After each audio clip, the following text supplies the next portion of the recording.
राजस्थान की लड़ाई में बीजेपी ने पूरी आन बान शान के साथ जारी किया राजस्थान संकल्प पत्र, जिसमें खवातीन की हिफाजत और किसानों के मफादात पर दी गई है तवज्जो। जेपी नड्डा ने कहा कि हमने जो भी वादे किए वो पूरे किए, जो हमने नहीं किए वो भी पूरे किए। मध्य प्रदेश की तमाम 230 और छत्तीसगढ़ की बकिया 70 सीटों पर वोटिंग कल। पोलिंग एहलकारों को दूरदराज इलाकों में भेजा जा रहा है। इलेक्शन कमीशन की तैयारियां मुकम्मल।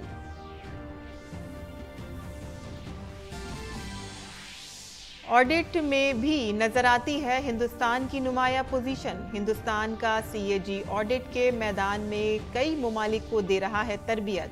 ऑडिट डे पर सदर जमहूरिया द्रौपदी मुर्मू ने की मुल्क की कामयाबियों की तारीफ।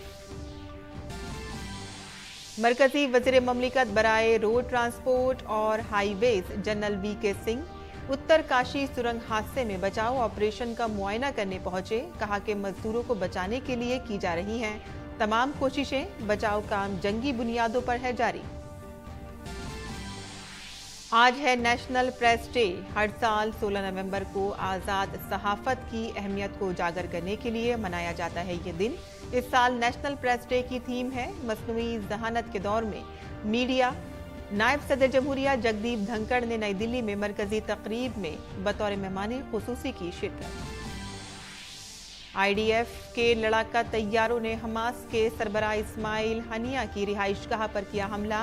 इजरायली दिफाई फौज की हमास को तबाह करने की कोशिशें जारी।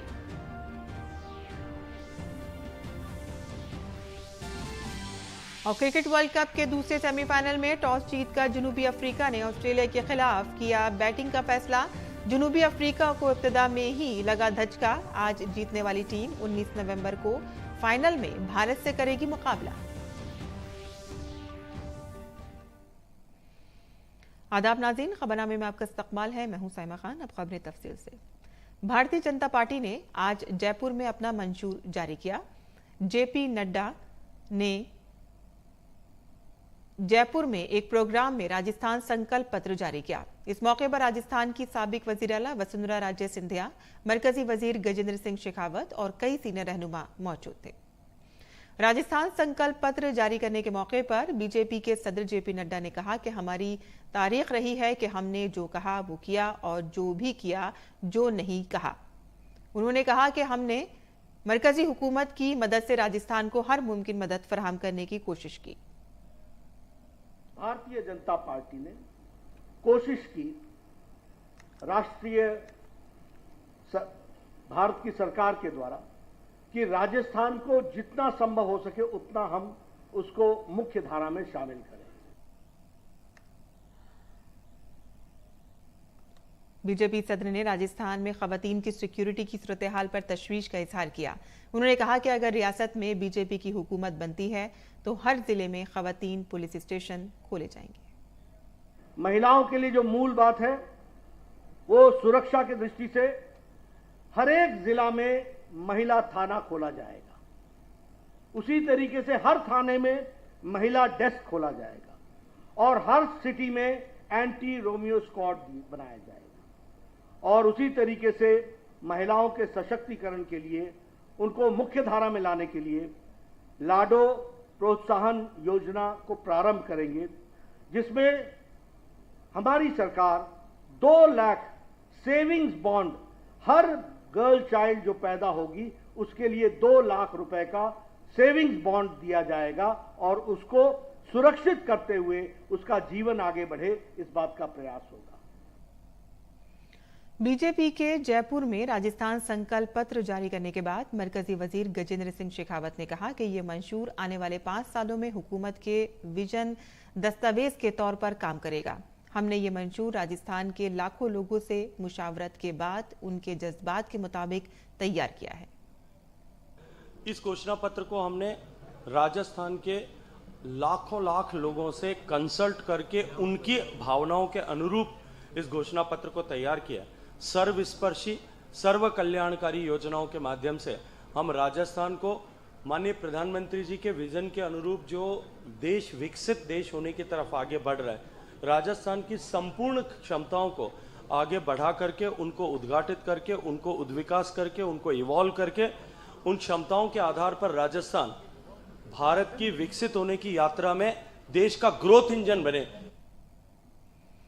और मध्य प्रदेश की तमाम 230 सीटों पर कल सुबह 7 बजे से शाम 6 बजे तक वोटिंग होगी। छत्तीसगढ़ में भी 70 सीटों पर कल वोटिंग होगी। मध्य प्रदेश असेंबली इंतखाबात और छत्तीसगढ़ असेंबली इंतखाबात के दूसरे मरहले में 70 सीटों के लिए इंतखाबी तशहीर कल शाम खत्म हो गई। इलेक्शन कमीशन ने वोटिंग की हतमी तैयारियां शुरू कर दी हैं। इलेक्शन कमीशन आज पोलिंग टीमों को रवाना कर दिया है ताकि वो पोलिंग के दिन तमाम तर इंतजामात को बेहतर तरीके से अंजाम दे सके। छत्तीसगढ़ में पहले मरहले में 7 नवंबर को 20 सीटों पर वोट डाले जाएंगे।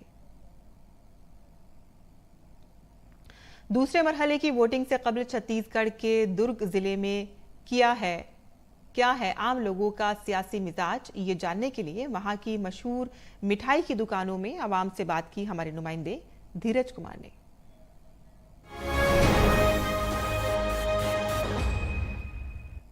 दुर्ग शहर में ये जलाराम की मिष्ठान की दुकान है और यहाँ के मिष्ठान और यहाँ की कचौरी का आनंद लेने के लिए पूरे शहर से लोग आते हैं। और जो लोग आए हैं उनसे हम आज बात करने की कोशिश करेंगे। हम लोग मिष्ठान की दुकान पे हैं। कितनी मिठास है यहाँ के चुनाव में। 5 साल तक आप एक और ब्रिज नहीं बना पाए। जो जनता को लगता है कि भ्रष्टाचार तो हर राजनीतिक दल करता है, हर सरकारों में होता है, लेकिन डेवलपमेंट एक मुद्दा होना चाहिए, जहां सड़कें बननी चाहिए, जहां औद्योगिकरण होना चाहिए, क्योंकि जब विकास होगा तभी तो सरकार और सत्ता का मतलब होता है। क्या लगा कि वो करना चाहिए था इस सरकार को? गुजरात का मॉडल लाना था, बहुत सारी इंडस्ट्री लानी थी यहाँ पे। आप सिर्फ फोकट में चावल दे रहे हो, ये कर रहे हो, वो कर रहे हो, बट लोगों को जॉब चाहिए। यहाँ पे कोई बड़ी बड़ी इंडस्ट्री लानी थी, जैसे अहमदाबाद में हुआ। मेन मूलभूत सुविधाएं जो है वही चीज है जरूरी प्रदेश के लिए। प्रदेश का विकास है, सड़क हो गया, नाली हो गई, ये चीज पूरे प्रदेश में विकास होना चाहिए, जो जनता जो चाहती है।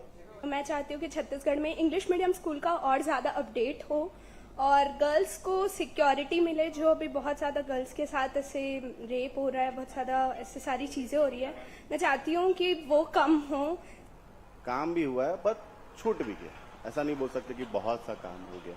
रोड की हालत इंटीरियर में भी खराब है, बाहर तो अच्छी बनी है हाईवे पर अंदर में रोड की हालत बहुत खराब है। राज्य में 17 नवंबर को दूसरे चरण का मतदान है, तो लोगों के दिमाग में, जनता जनार्दन के दिमाग में कई सवाल हैं।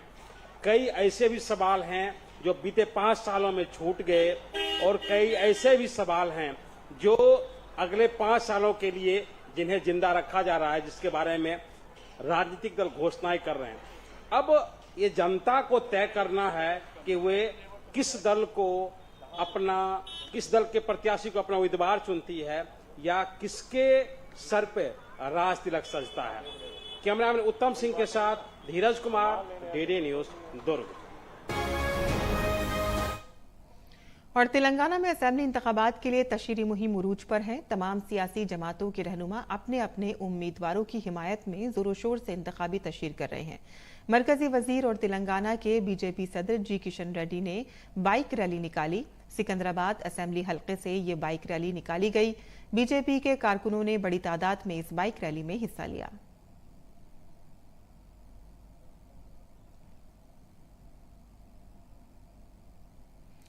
उत्तराखंड में सिलकियारा टनल में फंसे मजदूरों को निकालने की कोशिशें जारी हैं। मरकजी शहरी हवाबाजी, सड़क ट्रांसपोर्ट और कौमी शाहराह के मरकजी वजीर ममलिका जनरल रिटायर्ड वीके सिंह ने सिलकियारा पहुंचकर टनल में फंसे मजदूरों को निकालने के लिए जारी राहत रसानी के काम का जायजा लिया।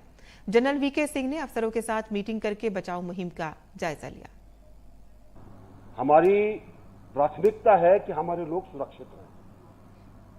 हमारी प्राथमिकता है कि हम उनको जल्दी से जल्दी निकालें और उसके लिए सब तरह के प्रयास किए जा रहे हैं।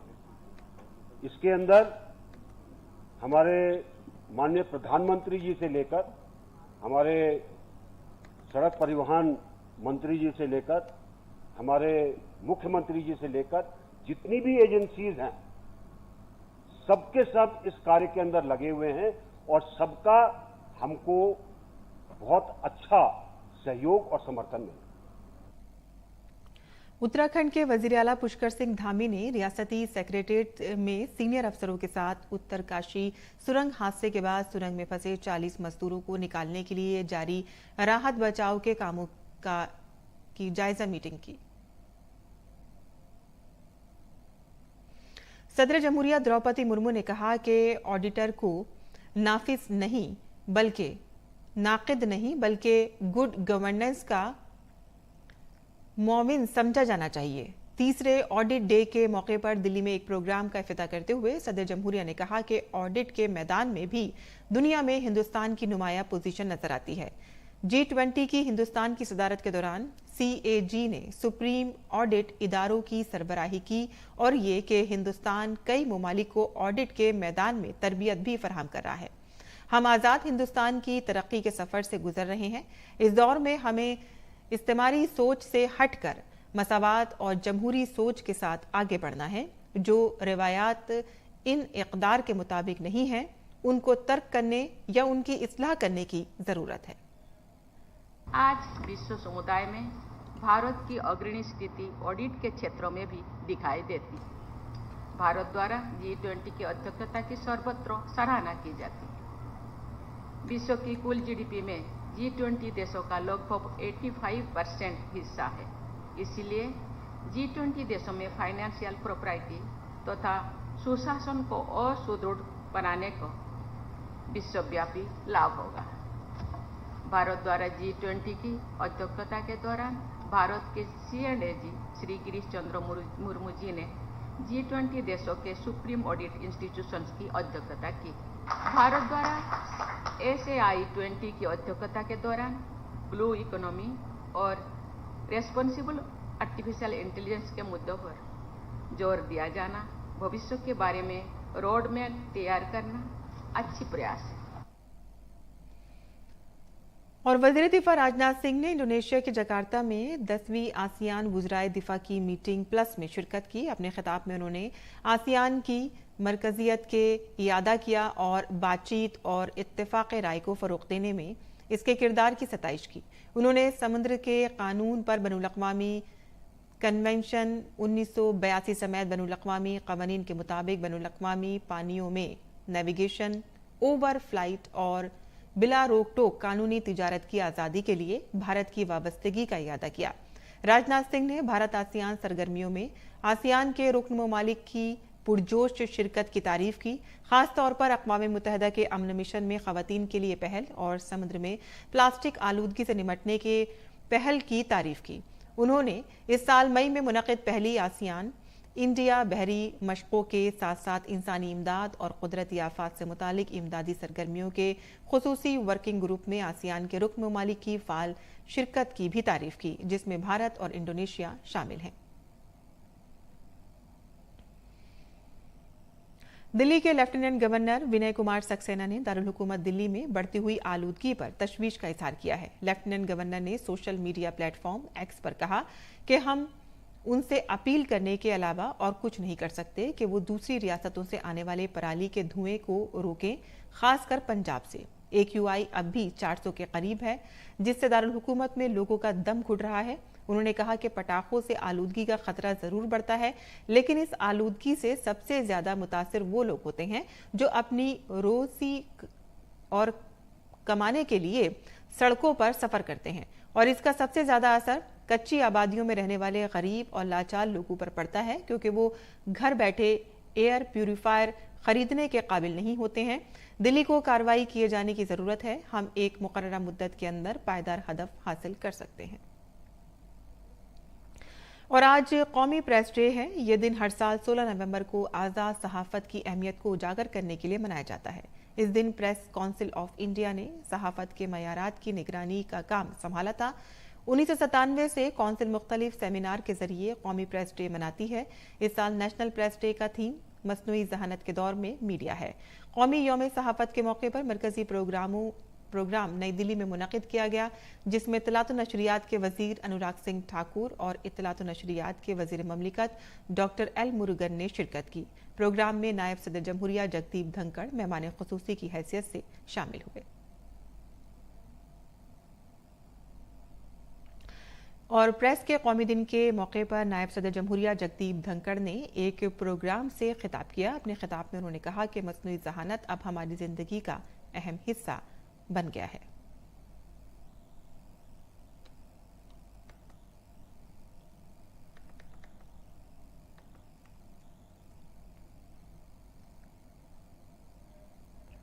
We must not allow artificial intelligence to compromise the values that are the very foundation of a free and vibrant press.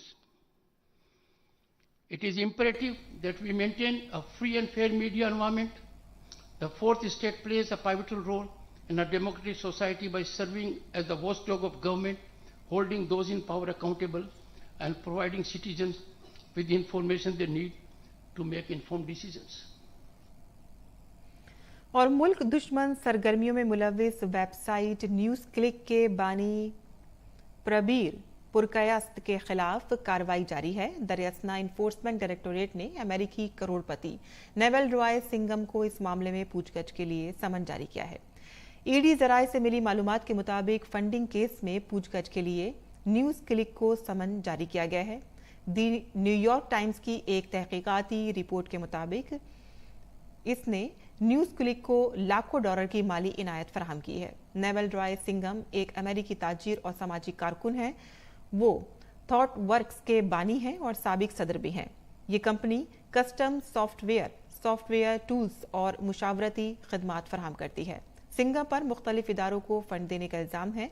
ये इदारे चीन के नजरियात को फरोग देते हैं और साथ ही उइगर नस्लकुशी को झूठ करार देते हैं। वो चीनी पार्टी के भी खुलेआम हामी रहे हैं। न्यूयॉर्क टाइम्स की रिपोर्ट के मुताबिक सिंघम ने नेटवर्क ने दिल्ली की न्यूज़ वेबसाइट न्यूज़ क्लिक को फंड फराहम किया। रिपोर्ट में कहा गया है कि न्यूज़ क्लिक को 38 करोड़ रुपए की फंडिंग की गई है। ये दावा किया गया है कि सिंघम चीनी कम्युनिस्ट पार्टी के लिए काम करता है। मालूमात के मुताबिक वो चीन के शहर शंघाई में रहता है। और आगे बढ़ते हैं, जहां बिहार के बक्सर में पानी पर घर बनाने का तस्वुर अब हकीकत हो गया है।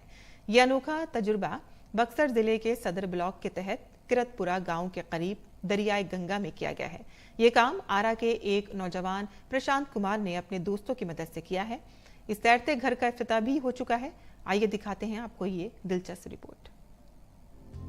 बिहार के बक्सर में पानी पर घर बनाने का तस्वुर अब हकीकत हो गया है। कुदरती तरीके से बनाया गया ये घर माहौल को नुकसान पहुंचाए बगैर सस्ती और कच्ची ईंटों से बनाया गया है। पानी से मुतासिर न होने वाला ये फॉर्मूला मिट्टी का प्लास्टर है। अपने कदीम तर्ज तामीर की वजह से यहाँ के कमरे सर्दियों में निस्बतन गर्म होते हैं और गर्मियों में बाहर की निस्बतन ठंडा माहौल होता है। इस घर को पानी पर कश्ती के जरिए घसीट कर कहीं भी ले जाया जा सकता है। इसका तजुर्बा भी किया जा चुका है और ऐसी सूरत हाल में ये चलता फिरता घर सैलाब जैसी कुदरती आफात के वक्त अस्पताल भी बन सकता है। इसका मुस्बत पहलू ये है कि यहाँ टॉयलेट की तामीर खुश्क तरीके से की गई है, जिसका फुजला इस घर के अहाते में उगने वाले दरख्तों, पौधों और सब्जियों की फसलों पर इस्तेमाल किया जा सकता है। पूरे घर से कार्बन के अखराज को सिफर तक कम करने की कोशिश की जा रही है।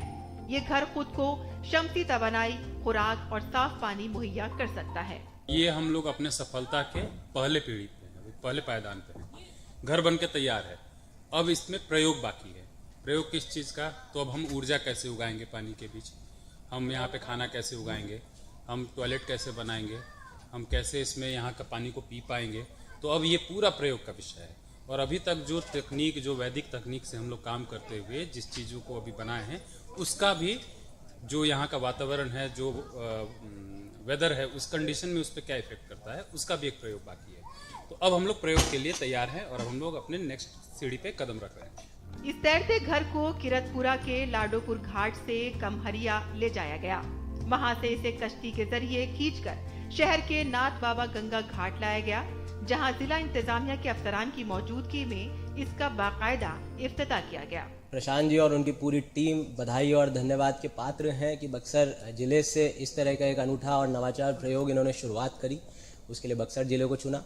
मैं उम्मीद यही करता हूं कि ये जो तैरता हुआ मकान, जैसा आपने भी बोला, क्लाइमेट रेजिलिएंट फ्लोटिंग हाउस, अंग्रेजी अनुवाद में इसको बोलेंगे, ये मतलब जो परिकल्पना की है, जिस सोच के साथ इसका निर्माण एक हाउस का किया गया है, वैसे कई हाउस बने लोगों के लिए और प्रशासनिक दृष्टिकोण से, सरकारी उपयोग के दृष्टिकोण से जन उपयोगी साबित हों और इसकी डिमांड बढ़े, लोगों में चर्चा का विषय बने। बिहार के लोक अकीदत के अजीम त्योहार छठ के मौके पर इस तैरते घर को इफ्तिताह के बाद आम लोगों के दरमियान नुमाइश के लिए छठ घाट पर ही रखा गया है। इसे बक्सर में कुछ दिन रहने के बाद भोजपुर और फिर पटना ले जाया जाएगा। Bureau report, DD news Urdu खबरें। और छठ पूजा के लिए बिहार और उत्तर प्रदेश जाने वाले मुसाफिरों के लिए भारतीय रेल ने जहां वंदे भारत जैसी स्पेशल ट्रेनें पटना के लिए चलाई हैं, तो वहीं नई दिल्ली रेलवे स्टेशन पर मुसाफिरों के लिए पंडाल बनाए गए हैं, जिनमें ticket counter, food stall, help और इंक्वायरी सेंटर शामिल हैं। टेलीविजन सीट मुसाफिरों के लिए जहां पर क्रिकेट से वो लुत्फ अंदोज हो रहे हैं, तो वहीं छठ मैया के गानों से माहौल और भी भक्ति आमेज हो गया है। हमारे नामानिकार राजेश राज ने नई दिल्ली स्टेशन पर रेलवे की सहूलियात का जायजा लिया। नई दिल्ली रेलवे स्टेशन पर और दिल्ली के तमाम रेलवे स्टेशनों पर भीड़ को नियंत्रित करना भारतीय रेलवे के लिए किसी चुनौती से कम नहीं होती, लेकिन भारतीय रेल ने छठ पूजा के मौके पर जहां एक तरफ स्पेशल ट्रेनों का परिचालन सुनिश्चित किया है, जिसमें वंदे भारत, गति शक्ति और राजधानी स्पेशल जैसी ट्रेनें चलाई जा रही हैं, वहीं नई दिल्ली रेलवे स्टेशन पर पंडाल बनाए गए हैं और तमाम जो सुविधाएं हैं वो वहां पर देने की कोशिश की गई है, ताकि ट्रेन छूटने की स्थिति में या इंतजार करने की स्थिति में मुसाफिरों को बहुत ज़्यादा परेशानियों का सामना न करना पड़े। पंडाल का क्या है नज़ारा, आपको दिखाते हैं नई दिल्ली रेलवे स्टेशन पर।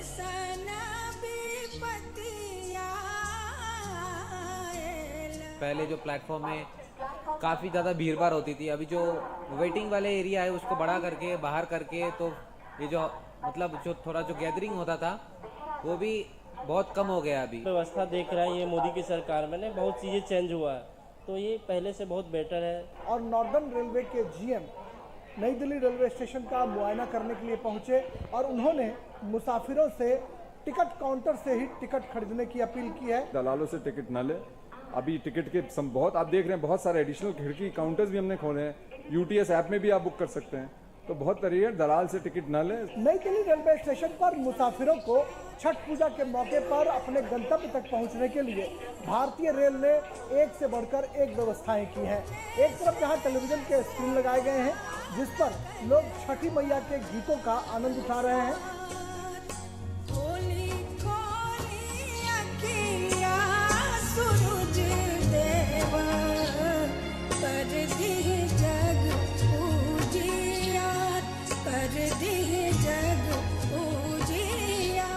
वहीं दूसरी तरफ एक डिस्प्ले किया गया है जिस पर क्रिकेट मैच लोग देख रहे हैं आराम से बैठकर। बड़े पंडाल हैं, उस पंडाल में मुसाफिरों को बैठने की व्यवस्था की गई है। सहायता काउंटर बनाए गए हैं, पूछताछ काउंटर बनाए गए हैं, अतिरिक्त टिकट खिड़कियां बनाई गई हैं, ताकि जो नॉर्मल रेगुलर टिकट खिड़कियां हैं उस पर भीड़ को नियंत्रित किया जा सके। प्लेटफॉर्म टिकट की खरीद बिक्री जो है उसको रोक दिया गया है, क्योंकि इससे अतिरिक्त भीड़ जो है रेलवे स्टेशन पर देखने को मिलती थी। कैमरामैन योगेश के साथ नई दिल्ली रेलवे स्टेशन से राजेश राज, डीडी न्यूज के लिए। और गैर मुल्की खबरों में आईडीएफ के लड़ाका तैयारों ने हमास के सियासी ब्यूरो के सरबराह इस्माइल हानिया की रिहाइशगाह पर हमला किया है। इस रिहाइशगाह को हमास के सीनियर रहनुमाओं की मुलाकात की जगह के तौर पर दहशतगर्दाना ढांचा कायम करने और इजराइल के खिलाफ बराह रास्त दहशतगर्दाना हमलों के लिए इस्तेमाल किया जाता था।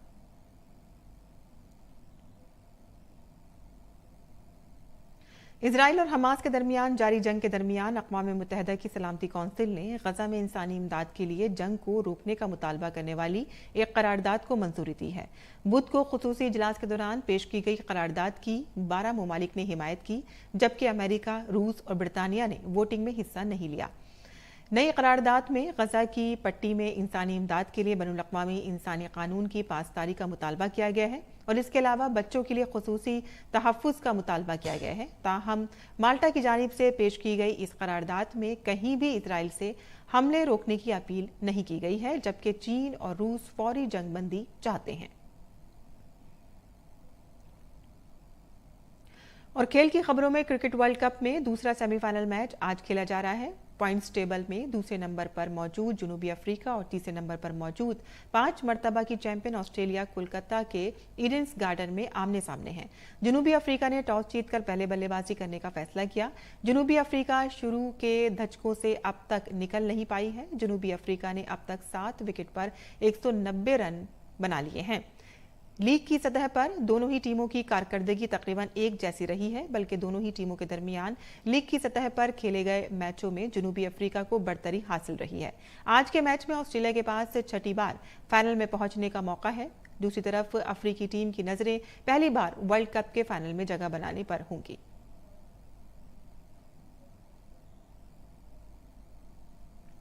और इसी के साथ ही हमारा खबरनामा यही खत्म पजीर होता है। हमारी पूरी टीम को दें इजाजत। आदाब।